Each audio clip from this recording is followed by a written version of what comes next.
Bonjour, je m'appelle Koumba Touré et je vous souhaite la bienvenue pour découvrir ensemble une géante invisible.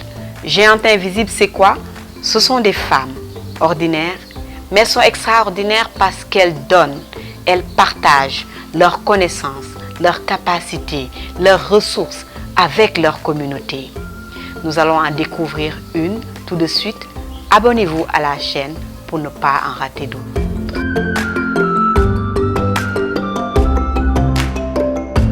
Marie-Clémentine Goudiaby, épouse Diop. Donc, je suis professeure d'histoire-géographie.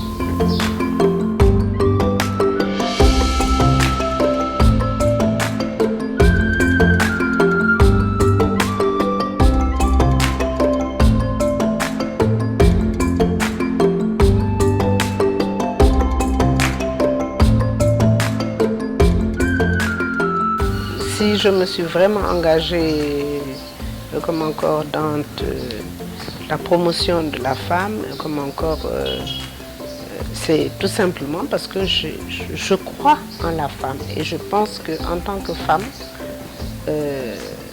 sur le plan familial, sur le plan comme encore de la société, sur le plan de l'éducation, etc.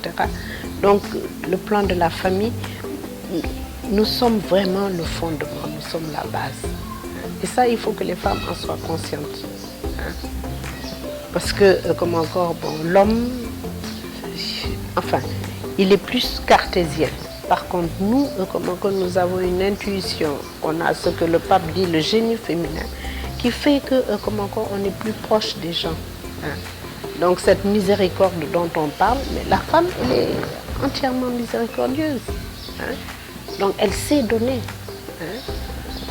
Et partout où elle essaie toujours, comme encore, d'aider, de trouver une solution, comme encore, au problème.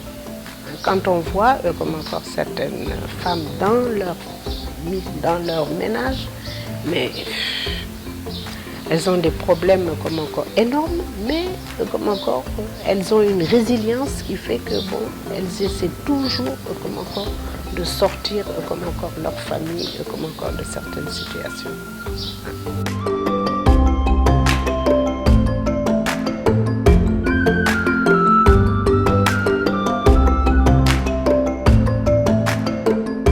Je me suis engagée aussi avec les sœurs des maternités catholiques sur l'éducation des enfants, des jeunes, à une sexualité responsable. Parce qu'on sait que maintenant, avec les réseaux sociaux, Internet, bon, tout va en live. Bon, alors les jeunes, il faut quand même pouvoir les canaliser comme encore pour leur dire que bon, le sexe, c'est ça, mais il faut s'éduquer soi-même. On ne peut pas se laisser aller à n'importe quoi. Donc, il y a une certaine maîtrise à avoir. Et il faut comprendre aussi l'autre, respecter l'autre, etc. Donc, alors, on avait aussi comme encore des formations pour les jeunes. Et pendant les vacances, on faisait des camps pendant 8 jours. Donc, on était avec ces jeunes, on essayait comme encore de les éduquer à une sexualité responsable, donc digne de l'homme. Voilà.